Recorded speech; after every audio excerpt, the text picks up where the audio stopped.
Hey everybody, how's it going today? Sorry I kind of look dirty, but been outside trying to get some projects accomplished on my weekend before the snow settles in and winter hits. So I just wanted to touch base with you guys, and we're going to do some smoking, and I want to show you what's going on. This is some of the stuff I use. I love the Royal Oak charcoal. It burns really nice and lasts quite a while. I also use the tumbleweeds to get my chimney going for my smoker and get the charcoal nice and white before I do any of the meat on it. Today we are going to be doing 2 sets of steaks and a rack of ribs. And I'm going to be using a few different types of seasonings. Well, actually 2, and I'll show you what they are. Like I said, this is a non-sponsored video. This is just random stuff from Walmart. So I will be back shortly once I get this fired up and ready to go. We are also going to be using some pecan wood, which everybody absolutely loved last time when I brought it down to family's place. So we're gonna stick with that today. This is my little helper today, who sees that the chimney is now, well, lit but not doing very much, and he knows it's hot and to stay away, and he's telling me and Mom that it is hot. So the chimney here is smoking. It's not quite turning white yet. That's a little recycled charcoal that was left in my burn box. I try to save everything I can and reuse it. Here we have the smoker cleaned out and ready to go. And I got my air intake adjusted. Sorry about the little guy whining, he wants to play. And I have a humidity pan in here, and what happens is when the smoke passes over that, instead of drying out the meat, it kind of evaporates up into it. But we're gonna try to stick with a semi-cooler smoke, and then I'm gonna be finishing off the meat in the sous vide. So, gotta put these grates back on, and once the charcoal's in, we will add some wood and add some meat. While we're waiting for everything to get going, this is the wood that I am going to use. Just a cheap bag at Walmart, but everybody seems to love it. And this is not a sponsored video. I'd be happy to try to sponsor stuff and give reviews and see how stuff goes. But as of right now, this is 100% from my pocket and just having fun with it. This is also the electronic thermostat I tell everybody that they need, because the temperature gauge inside the smoker is always off because it's at the top of the dome, and that doesn't mean that's what's distributed evenly among the rack. So this helps keep a little bit better control of it. And sorry about my helper making so much noise during this video, but he is too, and getting himself in trouble as always. These are the seasonings we're going to be using on the steaks to try out to see which one's better. Like I said, this is not sponsored, but just for personal comparison and to let you know what's more worth the money, if you can save a few bucks or not. Also going to be doing up this rack of ribs here shortly, as soon as I get the steaks on, and be using this seasoning right here, which everybody seems to love. I just added the wood and charcoal, and we're going to give it a few minutes, set up our electronic thermostat, and let it get up to temperature and let the smoke clear up a little bit. You're kind of shooting for a clear to light blue smoke when you're doing this. You don't really want the white, although you'll get white for a couple minutes when you put in new wood and get everything kind of going again. So that's almost actually the perfect color that you want right now. But like I said, it's going to be warming up and the wood's going to start burning, and it probably will smoke white for like 5 or 10 minutes. You really don't want to go more than that, because it does leave your meat more of a contaminated taste. You can see that I kind of go about 1/4 of an opening, and I'm probably going to close my smokestack just a little. Actually, I just always run it that way, and we will see where the temperature gets. I am doing a cooler smoke because I want to use the sous vide to save the juices and collect the tenderness. So I'm not necessarily wanting a lot of the fat to drip out of the meat, because it is going to be saving that for later on when it finishes up the cooking and tenderizes.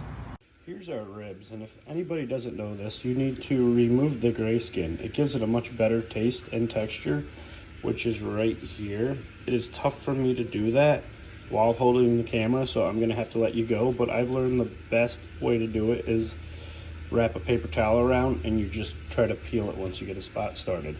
Unfortunately, I can't show you guys this, but in later videos we're hoping to get a tripod, and I will be able to include you and give you any tips or advice that you guys would like, and I'm also willing to take your tips and advice.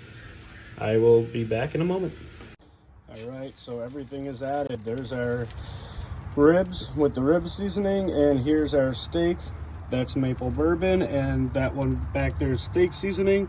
And we're gonna check back in an hour and see how everything's looking. I'm actually gonna adjust this one just offset a little bit, but I wanna keep it as close to the intake as possible. That way it gets the smoky look. But as you see, my smoke is clear.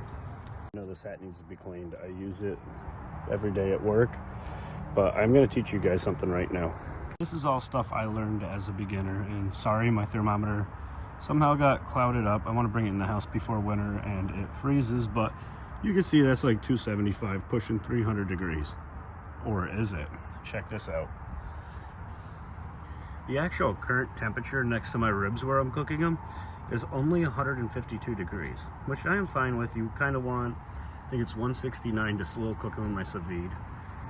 So I don't really want to get quite as high as 170. Like I said, we're not looking to run all the fat and juices off. I kind of want more of a cold smoke. That's why I'm trying to keep my temperature lower, and then it's going in at a slow cooking temperature in the sous vide to tenderize. And we're just gonna forget about that, and I'm gonna have a video to show you guys how to do that so you can make the most amazing food ever. It's not at the 1 hour mark, but just to show you guys, this is how you smoke. I'm not completely killing my food in smoke here. It's just more of a clean flavor than what it is actually like, hey, I'm gonna turn the whole neighborhood white. And you can see my temperature that I'm running. That gets better with time and learning temperature control. Like I said, it's mainly your exhaust,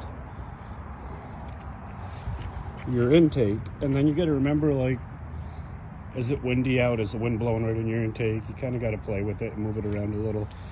That's the best experience I can give you, but we're running.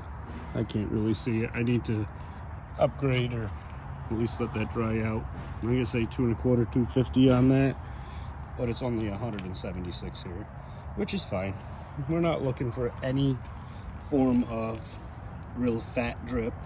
We want it to cook in its own juices in the sous vide, so we're just gonna chill and let it get this flavor that we're aiming for, and then we're gonna tenderize it. Here's the 1 hour mark.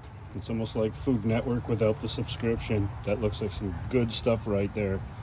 That is gonna be so tender and tasty. Okay, I just took them off the smoker and they are looking pretty decent.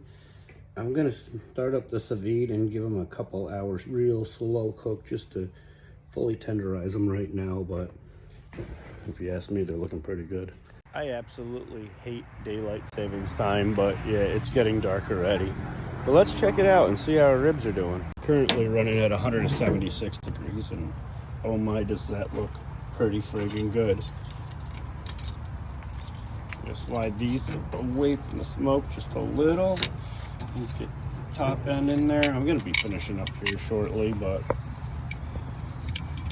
just wanted to show you guys everything was coming out. Now the sous vide, I'm gonna put these in there for 12 hours tomorrow and just let them basically fall right off the bone. And I am going to be showing everybody exactly what a sous vide is and how to use it, so please stay tuned if you want to see how these come out in the review. And we're going to be eating the steak tonight. I just put that in there and we'll find out what you guys think. It's getting dark, guys, but we're still killing it with some smoke from those ribs. I'm going to be bringing them in shortly once the heat goes out, and we'll give them a rest for a little bit, and then the sous vide tomorrow, and maybe a how-to video. I'm not sure if I'm going to do the sous vide on this channel or create my own different cooking type channel, because we do a lot of it on the weekends, and especially with like winter, there's not a lot of riding going on. I do want to do some reviews on the wheelers and some repairs and stuff, but I'll be back here shortly with heavily finished up on the smoker. The ribs are nicely smoked till perfection, and then tomorrow I am going to finish them off on the sous vide, and we'll be posting a video on how they turn out. But stay tuned, because tonight, later on in this video, we are going to be doing the steak and seeing which seasoning is better. Here's both steaks cut up together, and in this house, I believe the maple bacon seasoning has won. So if you guys want to check that out, it's right at Walmart.